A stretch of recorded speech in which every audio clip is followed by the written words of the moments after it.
Hello and welcome to Reimagining Love. I'm Dr. Alexandra Solomon. Relationships have the power to wound us and the power to heal us. As a clinical psychologist, author, and professor at Northwestern University, I've devoted my life to studying intimate partnerships and family dynamics. On Reimagining Love, I'm here to translate complex clinical topics into tools and takeaways that you can use in your relationships today. If you're ready to develop relational self-awareness and create vibrant and loving relationships with the people who matter most to you, you've come to the right place. I'm so glad that you're here.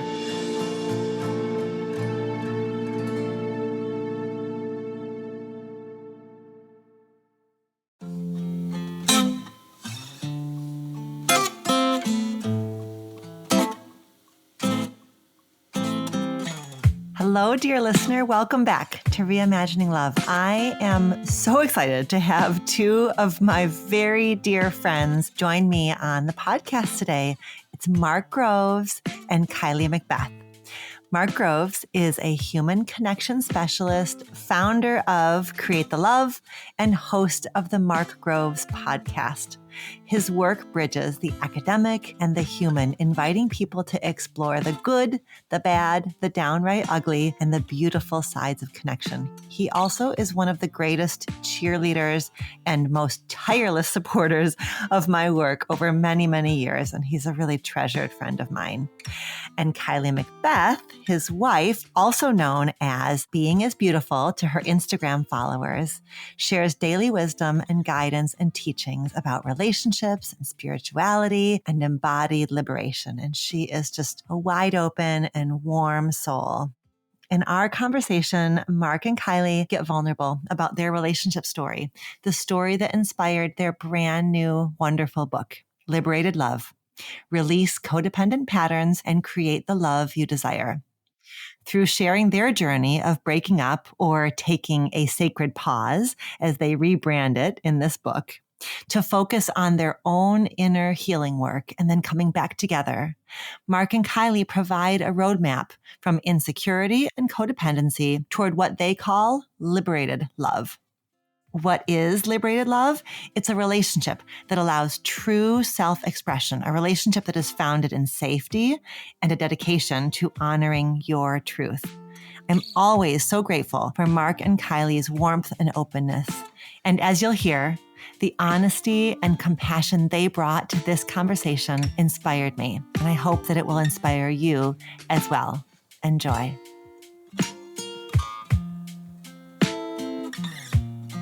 Kai and Mark, thank you so much for being here today with me.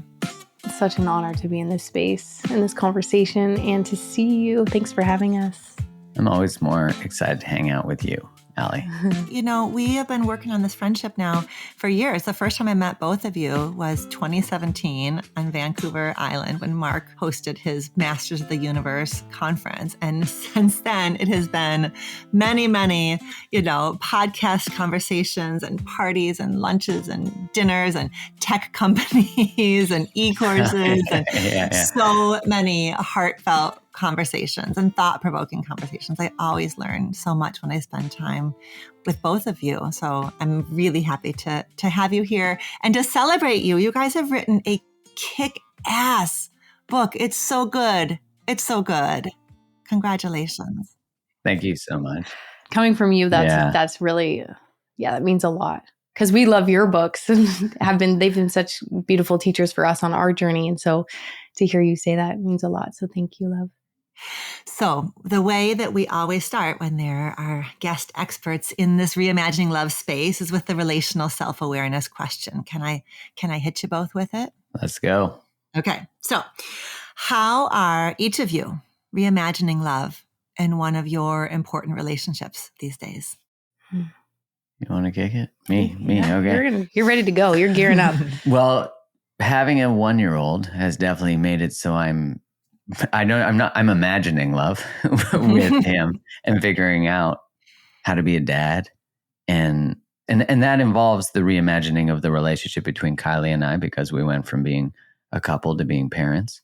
And so there is a dynamic that is new and novel to both of us, to all three of us, especially for little Jasper, because his is like everything in the world's like, what is happening?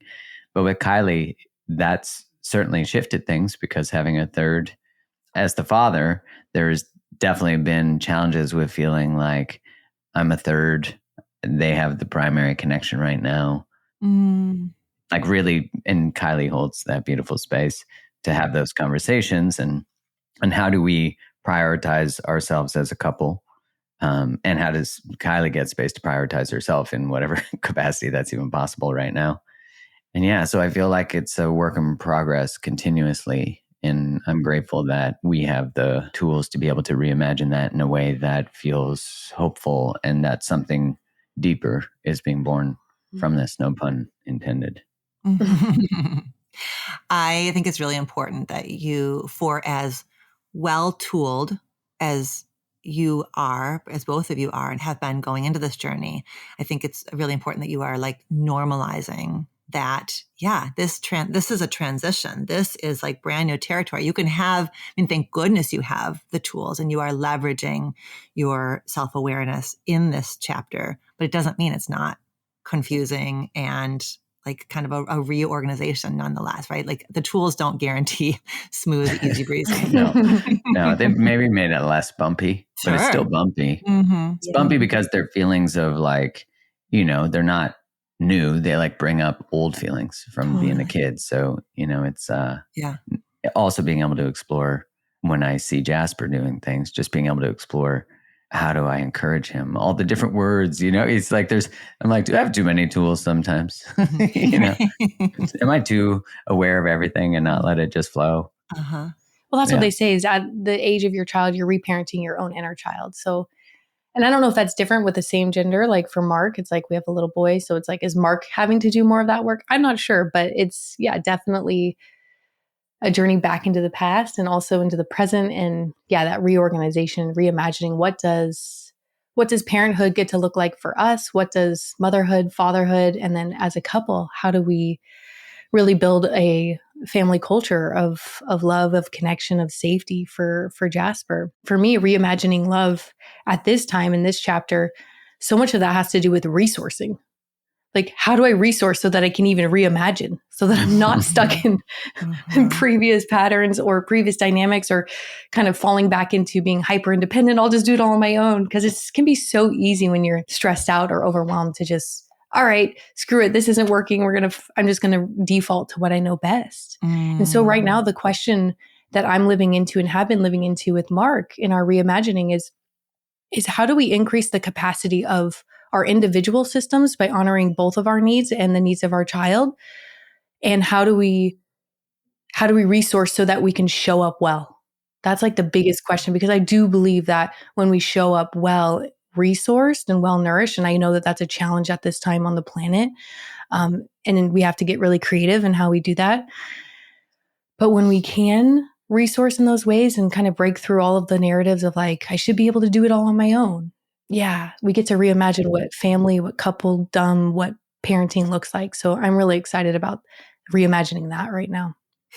You write a lot, Kylie, in this book about how that has been your primary coping strategy is hyper independence. I have to do it all on my own. And I can completely imagine how the transition to motherhood activates that in you. There's so much around like kind of the doing it all as a mom. And so I really like how you're framing this, which is I know I have to resource myself, because if I am not well resourced, I will go to my default place, which is hyper independence, martyrdom. That's my word, not yours. You didn't say that. Like kind of like depletion. Oh, absolutely. I love martyrdom.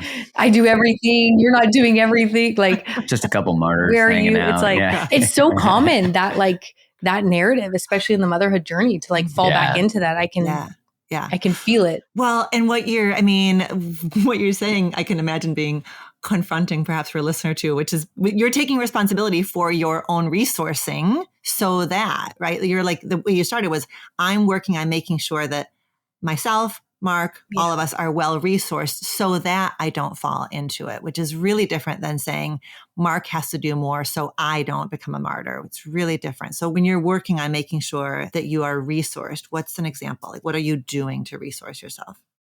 Well, I think first and foremost, I'm naming when that martyr narrative shows up or when I want to default into hyper-independence. And for me, so much of my resourcing at this time is really simple, is like sleep and food and nourishment. So I'm like, how do I get high quality nourishment in my body? Because my hormones, I'm sustaining this other being's life. So I need to make sure that I am well nourished. And a lot of that is like hydration, sleep, food, a shower. Like it really comes back to those simple basics right now. And then in addition to those simple basics, one of the main ways we're resourcing in addition to all those pieces is we've actually brought on some support to support us during the day just to create more capacity in our family nervous system. And that's been really supportive of somebody just to help around the house, of doing the dishes, of, supporting in all the myriad ways that I need at this time so that I can be more present for Jasper.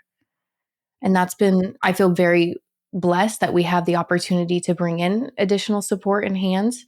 And then, another big one for moms and for me specifically in terms of resourcing is joining other circles of moms. Yes. I did not realize how much companionship I needed in this journey. I was like, I need to talk to other moms like all day long. All day long. And that's been a huge, beautiful blessing because I feel so well resourced by the other women who've walked the path and are walking alongside me. Yeah, good. Before we move on, I want to ask you about the term you used. You said our family nervous system. Can you say a bit more about what you mean when you say, so I can care for our family nervous system? Yeah. So each of us have our own individual nervous systems, and then we are part of a larger nervous system. It's like all of the nervous systems into one nervous system. And so for me, it's how do we nourish that system by making sure that all the individuals in that system are nourished? Because when all nervous systems are honored as individuals, they can be nourished and there's safety. There's safety. Like at the root of it, it's like there's safety in the family nervous system. So all of us can actually be here, present, centered, and well. Yeah, the system honors the self, which in turn honors the system. I was trying to find the word. It's like a synonymous, because if there's a lack of honoring of one in the system is not symbiotic. One more piece is the mother-baby dyad is so real. Like when Jasper is feeling something or experiencing something in his nervous system, so am I. And so it's like, there needs to be an acknowledgement of that, of like, we are so connected for a very specific biological reason of like, I'm responsible for making sure he stays alive. So it's like, we are that connected. And so I think when there's an honoring of that, that's an honoring also of the family nervous system. It's like, we're not actually separate from each other. So when Mark is under-resourced, we're all feeling it. Or when I'm under-resourced, we're all feeling it. And so it's a priority to our own ability to resource, but also to the family system that we all do that work together. We want to feel it before we get to the martyr. Yeah, exactly. And we will get there at point. We'll still get there sometimes, but. Yeah. And the martyr is just the blinking indicator light, right? I mean, the martyr doesn't mean that anybody is awful it's just like, oh, wait, okay, here's the martyr. When the martyr shows up, what does that say to me, to us, and what's needed? Yeah, that the martyr's welcome. Because we got a few of them. They kick it in the relationship every once in a while. I got one too. Absolutely. I like it. I don't like it, but But it's real. It's real.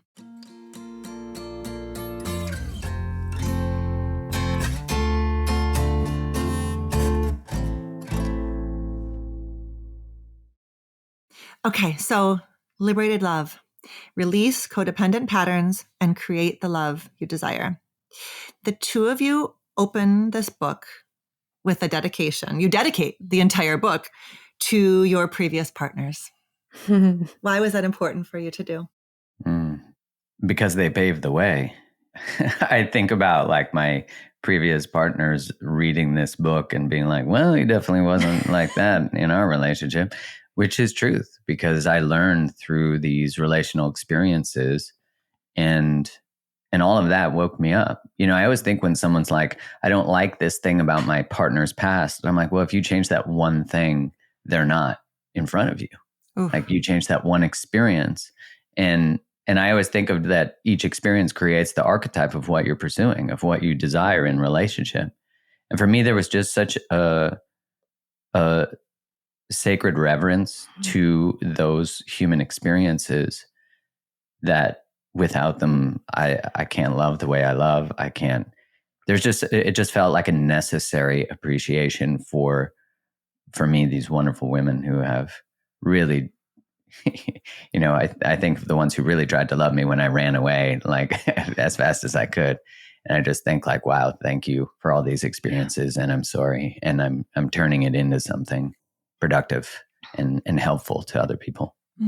I mean, writing a book on relationships, I always knew we were devoting it to our previous partners. You did? Oh yeah. From the get-go, I was like, this is to all of the beautiful teachers we've had in this work. And the most beautiful teachers are the ones we're most intimate with, I find. And so, yeah, I'm so grateful for all of our previous partners, Mark's and mine, because without them, we would not be in this conversation and all the lessons and all the things we've learned along the way. Yeah, just so much gratitude. I just love how before you even get to the table of contents, the two of you are inviting your reader into a pretty subversive reframe. I think so much of the conversation between couples, I think so much of what we do is we try to put all of our exes in the past, and put them in a box and have them not. I think the idea is that your ex is a threat to this relationship, or any of those stories are threatening. The idea that my partner has loved before feels threatening to me. It threatens, I think, that romanticized notion of the one and the soulmate. And I think that when you deny the past, your partner's past, your own past, you create the conditions for love that is not liberated. There's something so liberated in blessing and thanking your exes and your partner's exes versus saying, talking about exes and thinking about exes is scary and loaded, and all it can do is threaten the security of what we have now. You're flipping that on its head in a really important way.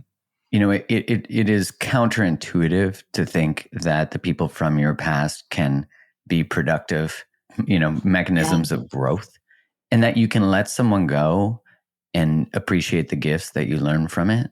And actually, I'm a firm believer that if you put something in a box or try to avoid looking at it, then you don't actually get the learnings from it.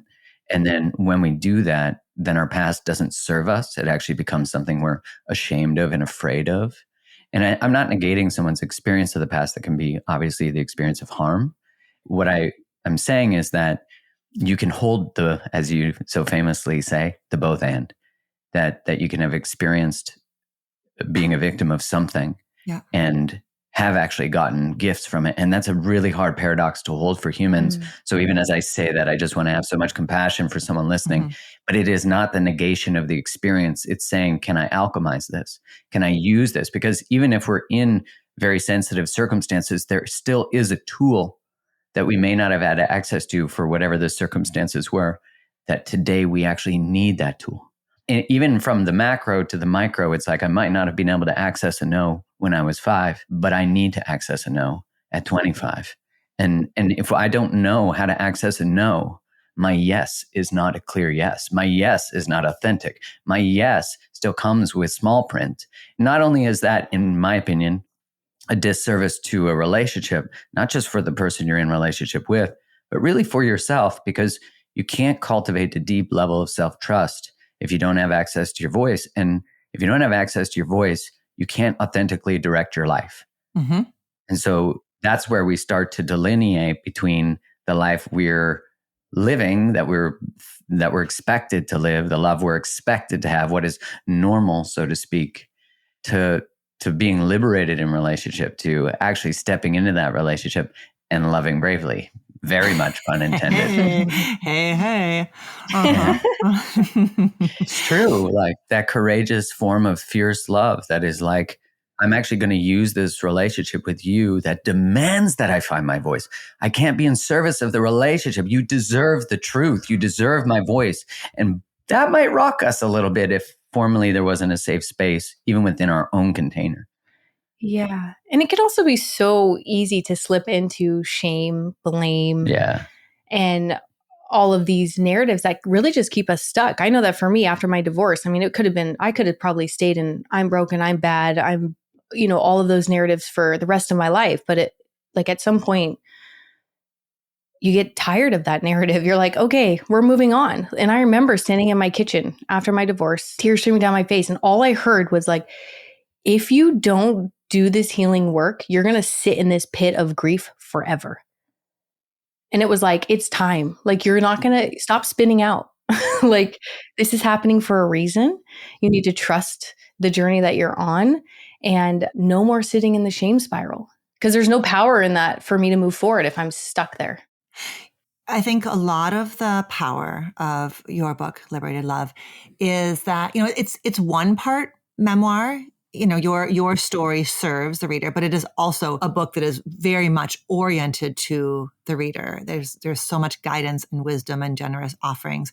And you've organized the book in kind of the chapters of your own love story: Relationship 1.0, The Sacred Pause, Relationship 2.0. So I wonder, Kai, you're sort of pointing us towards your divorce. So you were divorced and you and Mark began, your Relationship 1.0 happened there. Can you give us just like a little bit of a flavor of what Relationship 1.0 looked like and felt like? Like, what were the central dynamics that were operating in that first version of Mark and Kai?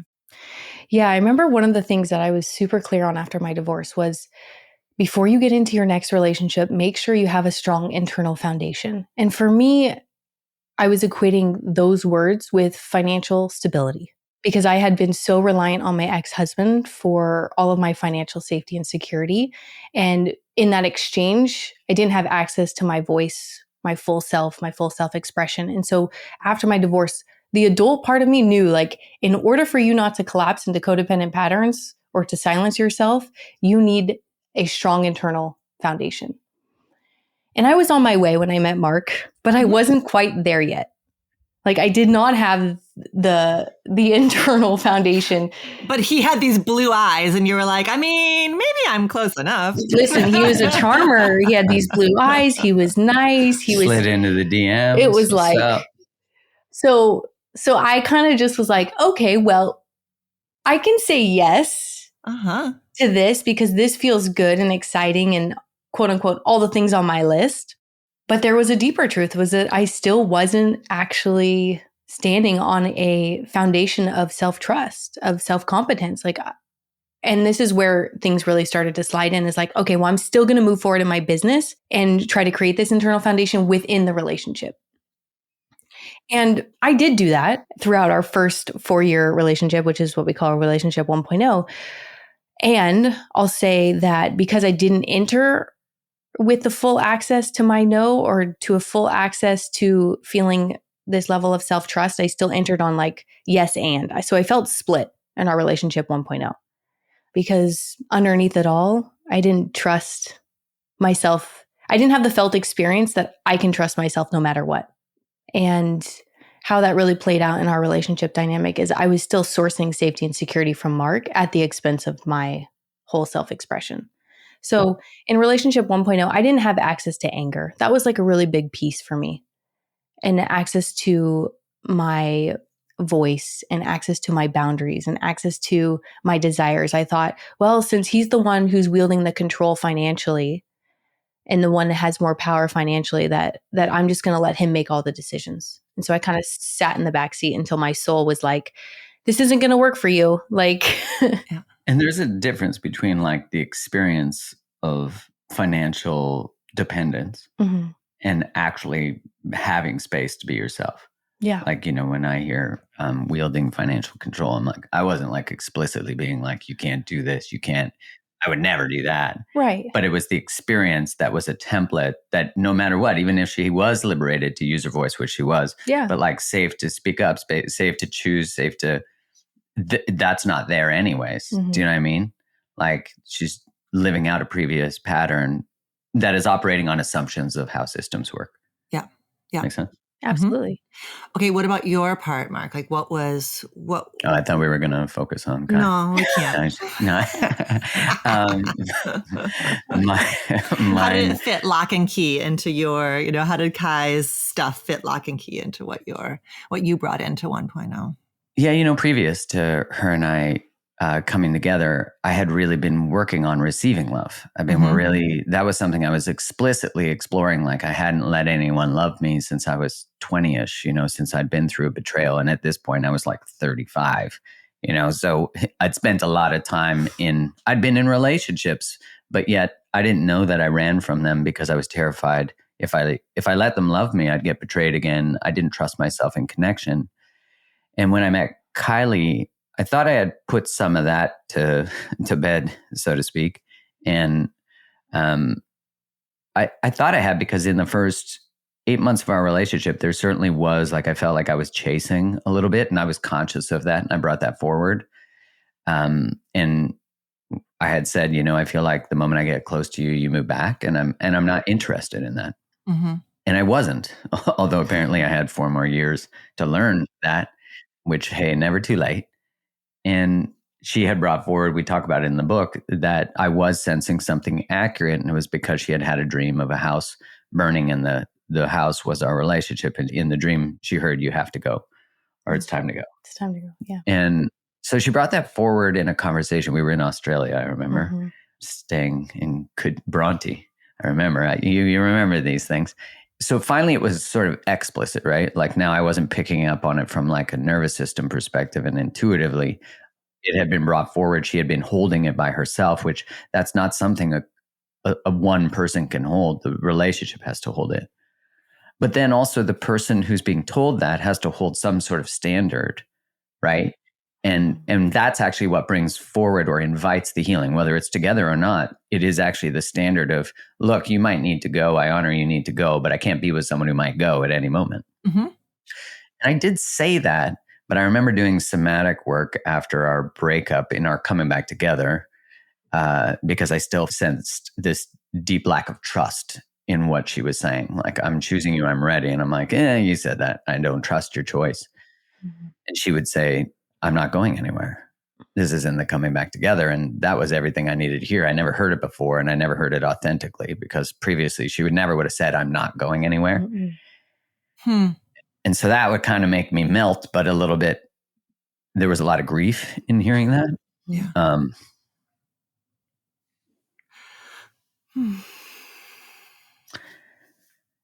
And there was, when I was working with that somatic therapist, I had this awareness that I had a lot of verbal boundaries. Like I could lay a verbal boundary like a champion, but I left my body in places that weren't safe, Yeah. So I had stood, and it was that I hadn't, and I could touch this grief because it's deep. It's not unprocessed. It's that I could be with it. It's like a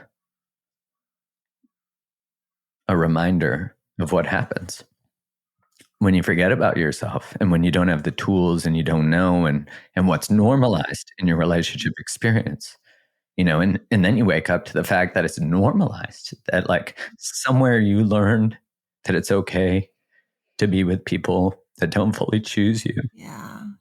And it was like when I had that awareness that I left myself in circumstances. I'd done that before I met Kylie. I did that with one night stands and all that kind of stuff too. So I had to process the grief of all the times, because the awareness hit me like a truck. And I was like, oh my God, I've not had my own back in so long.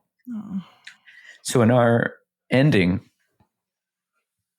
it was over for me. Like I had no interest in playing that pattern out anymore, because we had, you get to the place where you're like, I actually just can't do this anymore. You had tried. You had tried yourself to exhaustion. Yeah. We did everything. And really what was beautiful about that, and why I'm so grateful that I got to walk that healing path with Kylie, because there's no blame. I was part of it. I chose it. I consented to it. And it would be easy for me to hold a hierarchy of like, I was good, she wounded me. But I fully chose that because I needed to work through what was happening for me. And what really shifted everything was seeing that her dream, that her fear was not actually a problem with her, but actually deep wisdom, that we needed to actually honor her, which was honoring me. And it's interesting because it took me getting to the place of like, this is what I want to create. If you don't want to create it, I want to create it with you. But if you don't, I love you. And like, we just can't continue this way. And I trust that your feeling is probably exactly that, is that you need to go. And I had left an engagement when I was 27, and I would have desperately desired to hear, there's wisdom in your leaving. And so I got to be on the other side, which God bless my ex-fiance, because I got to be on the other side of that conversation and really hold it with truth. Like, I could see myself, something I hadn't forgiven, Yeah. I'm just going to cry for the whole episode, if you don't mind. This is a therapy session. I thought we were focusing on Kai. I mean, the way that the two of you, there's so much generosity in what the two of you have done here, because you don't owe this to anybody, but there is so much generosity in the two of you being willing to use your own story for your work. Has obviously served each of you. It serves and will keep serving Jasper. But what you have done, because you each are the people that you are, is you have let us share in your story so that we can learn from you and with you. It's really incredible. Thank you. Yeah, it feels like a way to release it. Yeah. Like, have it be a teacher for other people who might struggle with similar patterns, similar things. Yeah. Well, that's where the title for Liberated Love came out of, is just like a dream dropped into the consciousness and was like, oh, this serves a purpose. Like, what we're walking right now serves a purpose. Let's show up fully to this journey that we're on. Mark and I were probably, well, I'll speak for myself, but like leaving relationship 1.0, leaving a really good guy and trusting life again, trusting that there is something else on the other side, was one of the scariest things I ever had to do, because it wasn't just the death of our relationship. It was the death of everything that I knew. Essentially, is like, okay, we're taking a descent to like departicleize identity. Yes. Of like, I knew how to relate to the world from being a powerless, broken, split little girl. I did not know how to relate to the world as an embodied, powerful woman. And so it was like that rupture, the depth of love we had in relationship 1.0 is what catalyzed. I remember after we broke up, it was like, what is in the way of my ability to love? I was so angry. I was like, what is in the way? I don't understand. Why can't I just be in love? Why can't I just create a life? And I was just, you have these existential temper tantrums at times in life because you just throw your hands up and you're like, yo, I'm trying. I'm doing it all. Give me a bone, man. So it's the love I had for Mark that really pushed me into the deepest places I've ever been. And I'm so grateful for that. Just like previous relationships, like pushed me to places I'd never been, because breakups and ruptures are hard. But when we utilize that emotional material to go deeper and liberate ourselves, wow, what's on the other side of that can be really beautiful. Mm-hmm. And that's what we had experienced. So it was like, all right, well, I guess we'll talk about it. Mm-hmm.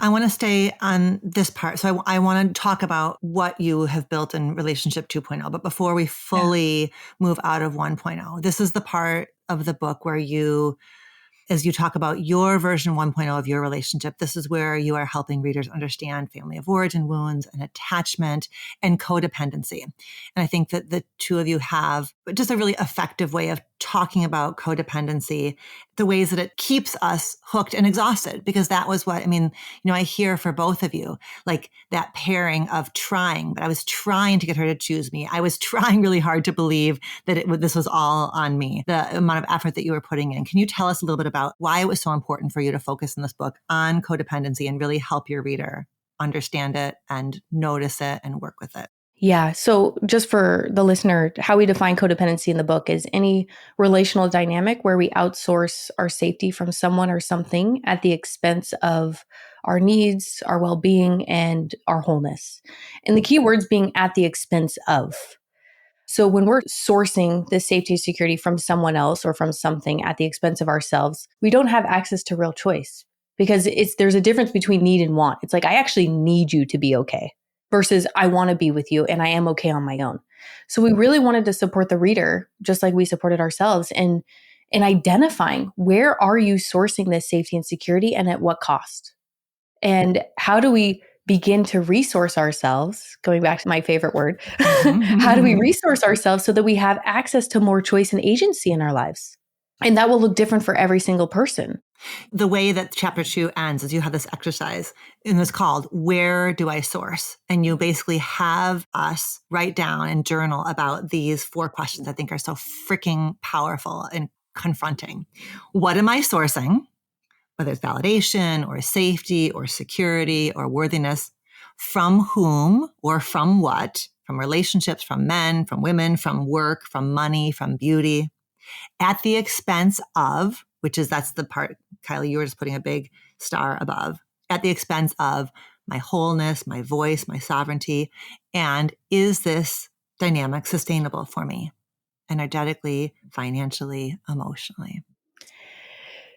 Yeah, when I ask those questions in my containers, it's actually part of the second week of my programs. And the comments I get on it, they're like, well, we're not playing around. And I'm like, no, we're not. We're not here. No.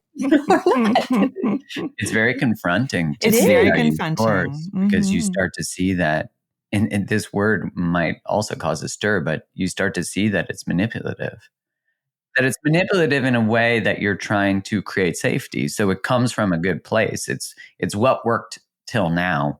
But when we have this sense that relationship, we're hitting the same patterns, we're hitting the same conflicts, we're not moving through things, we're picking the same types of people, we're not able to move through dialogue well or easily, that we're sourcing something, that there's we're creating safety.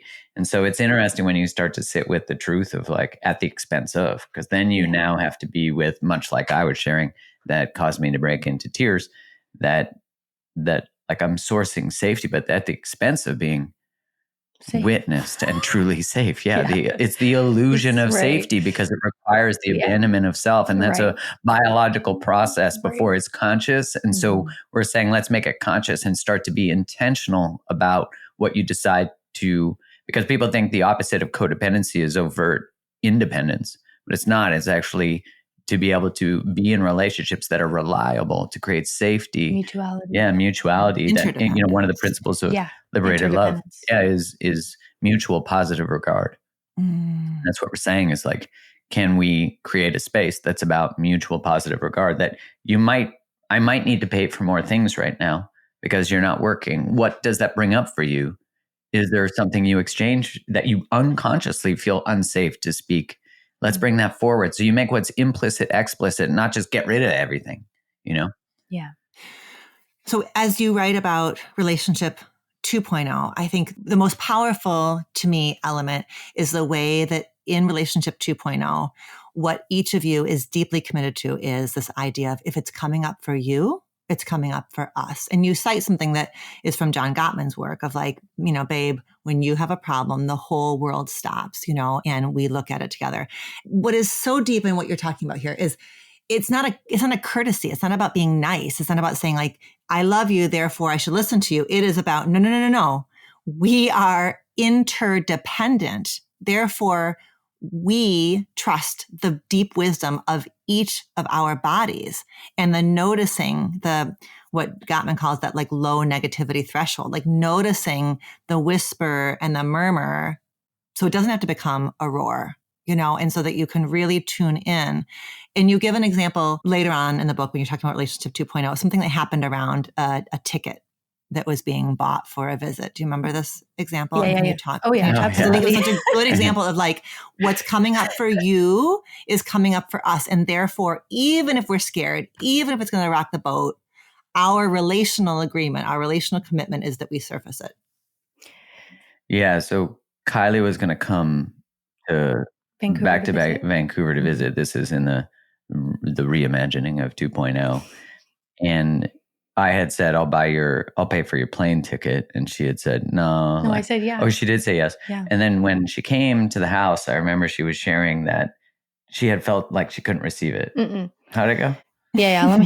I lived in my body. So I remember where the conversation of the acknowledgement happened at the stairs. But, I Mark is like, I'll buy your ticket. And I was like, yeah, okay.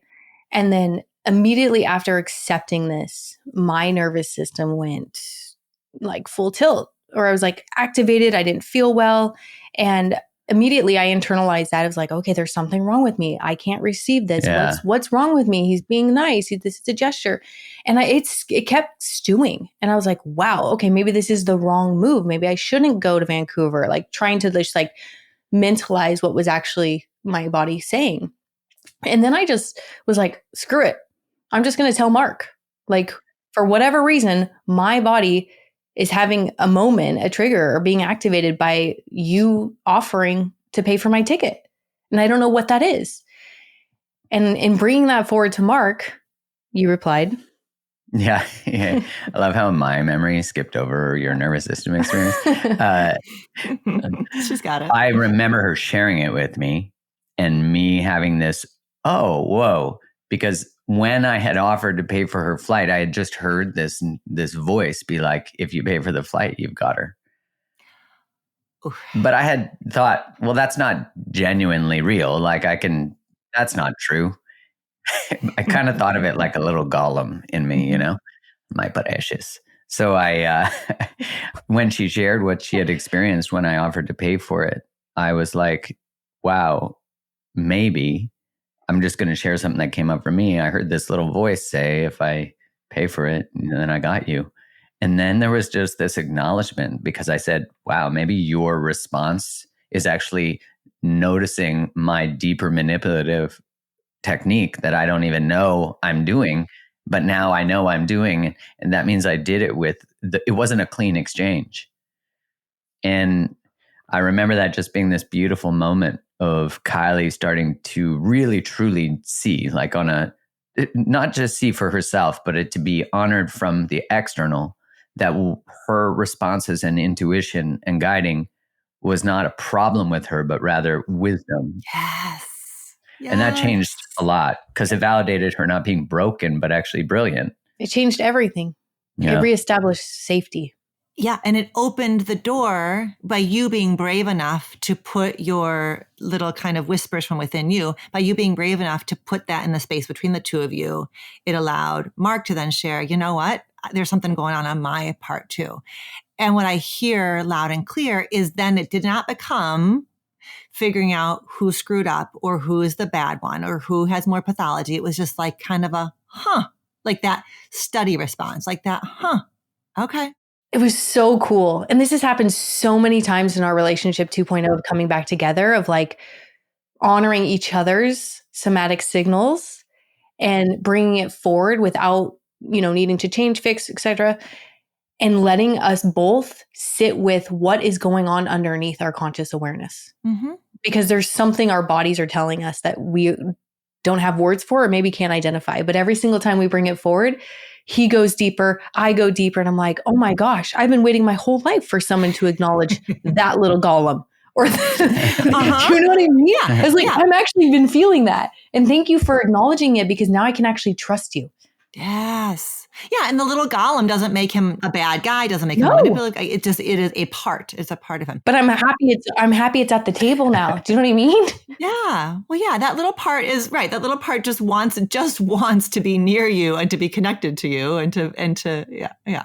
Yeah. I had that, of course, acknowledging that I had this little, like, I'm outing this part of me, but it was beautiful because it wasn't seen as you're a manipulative piece of whatever. Mm-mm. It was seen as like, oh, that was actually the piece we needed. Mm-hmm. Like that, by you bravely being vulnerable of this thing you're ashamed of, that you see as being a manipulative, sort of shadow side, well, definitely shadow, that actually it's bringing forward light through both of us, which it was a really beautiful, it next leveled us. Yeah. Yeah.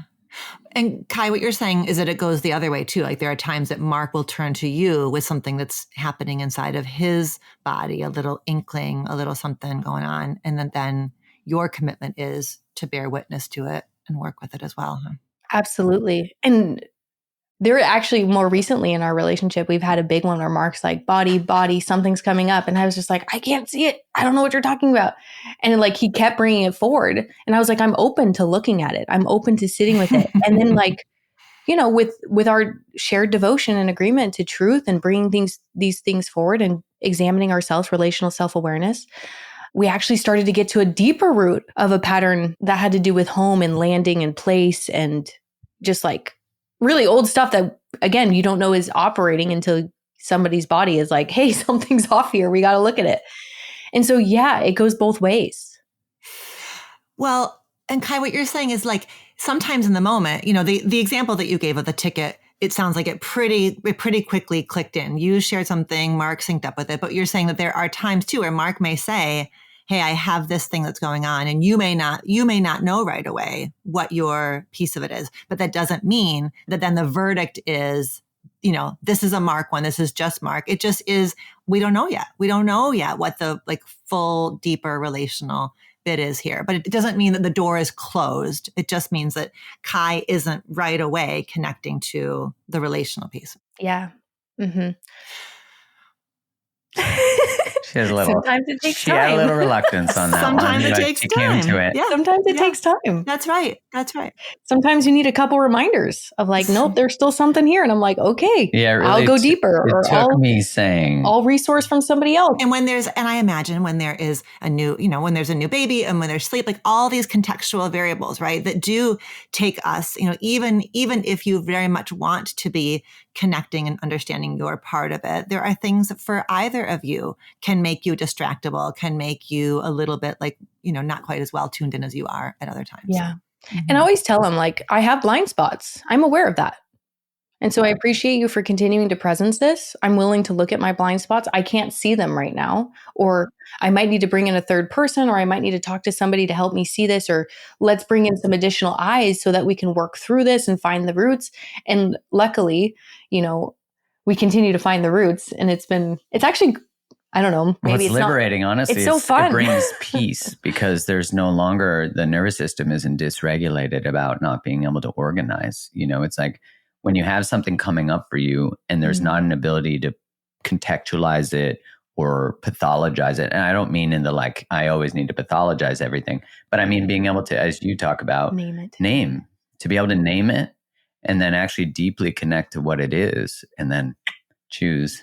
We know your process well. Name, connect, good choose. Friend. We love it. And so that being able to bring something that I was internally really feeling chaotic about and very destabilized about, and then us hold it together. I don't have to hold it by myself. And then we, you know, as Rumi says, oh, is it Rumi?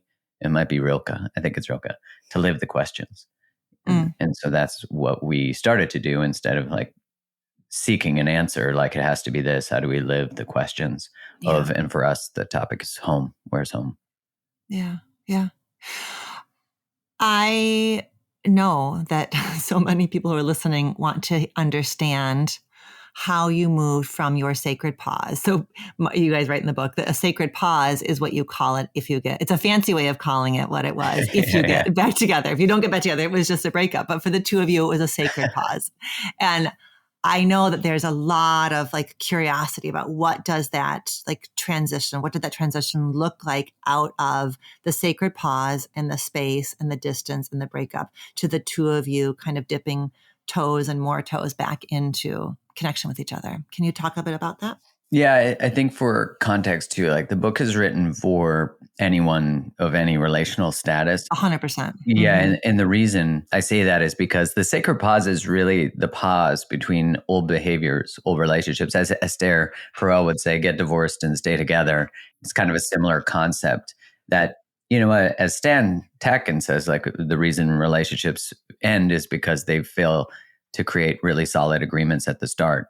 And so this container is really about creating agreements, whether it's with yourself or with, you know, a therapist or coach as a single person, so that there's some level of accountability to stopping the old patterns. Maybe it's, you know, we talk about, Kylie did a man talks between our 1.0 and 2.0 but really being able to create this healing space that says I'm no longer going to engage in behaviors that are distracting me from growing and creating the relationship I desire. If we're in a relationship, for us, that pause, I wish we had the technology of the pause, the sort of ritual nature of it, because we obviously didn't, so we could create it. But the idea is like when we were actually in that space, we didn't have a teacher that could actually walk us through how to move from these unconscious, really deep layers of codependency that are not, the idea of a codependent hook is not common language about codependency. It's not language at all. And we really started to see these really deep ways that we try to keep people closer, or keep people away, that were really getting in the way of relationships. So the pause is really this technology to say, like, if we're in a relationship, how do we create agreements around what was and what we no longer want to do? What do we want to bring to life through our relationship? Who do we want to become? What do we dream about? What no longer serves us? The pause is about actually creating a space that is dedicated to truth. If you're in a relationship and you're uncertain or you want to go to the next level, there has to be a dedication to telling the truth. We call it fierce love. It's like this, I will not protect your feelings from reality. Mm-hmm. Yeah. Yeah. And how we speak our truth really matters too. Like, right? How we approach our truth and dynamics and conversations and relationships really matter. But to go back to your question in terms of how did we move from the sacred pause to 2.0, in a very similar fashion, we created a container, a dating container. We created agreements around, okay, we're open and want to explore if there's potential for us to come back together romantically, and what's going to support us in being able to discern and feel our way through to find the most authentic, loving answer.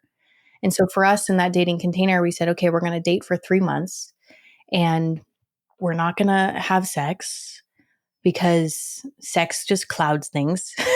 No penetrative sex. Sorry, no penetrative. No enveloping. No, Allie shared that term. I was like, that sounds so much better than I've never heard that. Kai's going to like it. Rather than calling it penetration, why don't we call it envelopment? It's a much, Oh yeah, I went with I like enveloping. that, but I've never That heard was the wrong term. I've never enveloping. Wrap it up in an envelope. It sounds like a risk of a paper cut. I'm like, huh? Yeah. Just put it in here.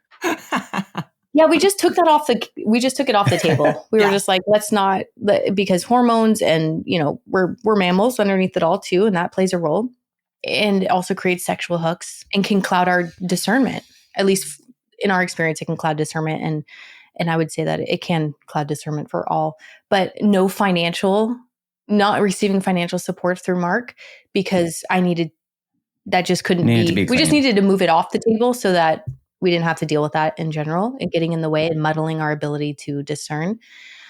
We were devoted to truth and weekly check-ins, and basically living into the question of like, what is the most highest, loving, supportive container for us? Is it to move on and go our separate ways? Or is it romantic partnership? Or is it friendship?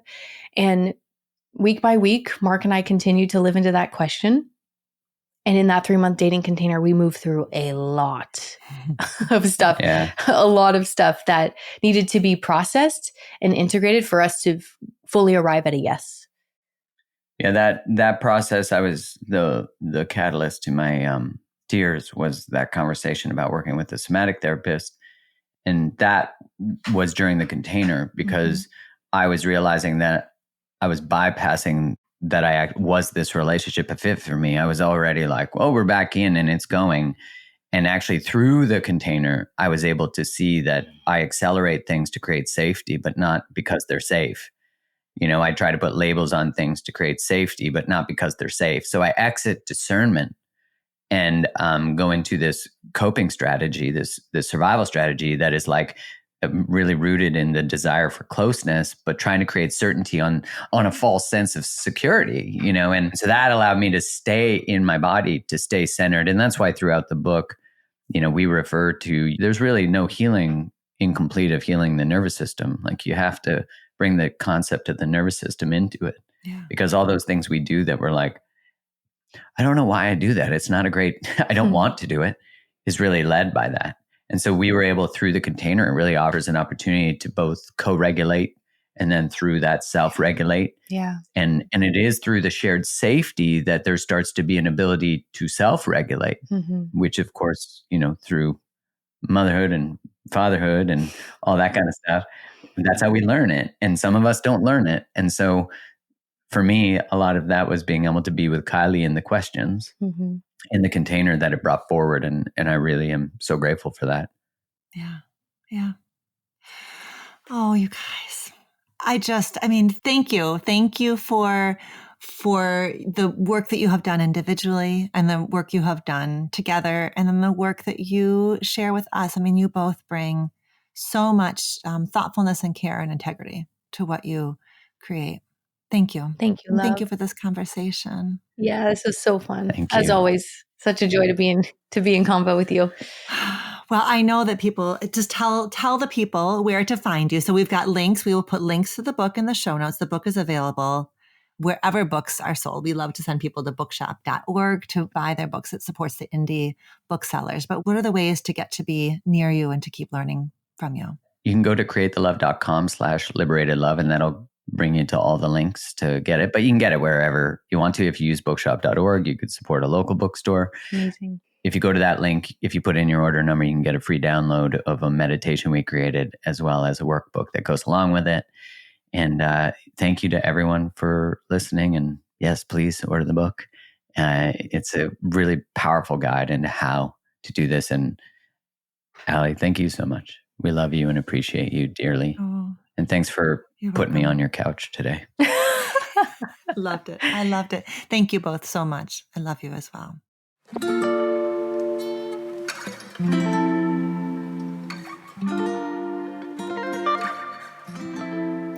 Thank you, Mark and Kylie, for joining me here today. You can find Liberated Love, release codependent patterns, and create the love you desire wherever books are sold, or you can just use the link in the show notes. And thank you for joining us. I hope this conversation was a source of inspiration and nourishment for your soul. And I will see you next week here on Reimagining Love. And until next time, be well.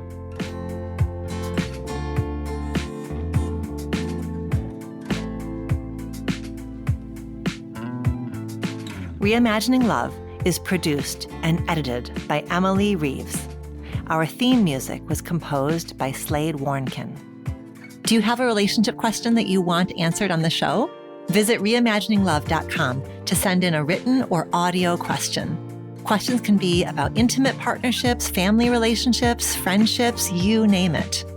If you're looking for more love and relationship content, you can find me on Instagram at dr.alexandra.solomon or visit my website, dralexandrasolomon.com, where you'll find my blog as well as the Intimate Relationships 101 e-course based off of the popular class I teach at Northwestern University. Thank you for listening and see you next week here on Reimagining Love.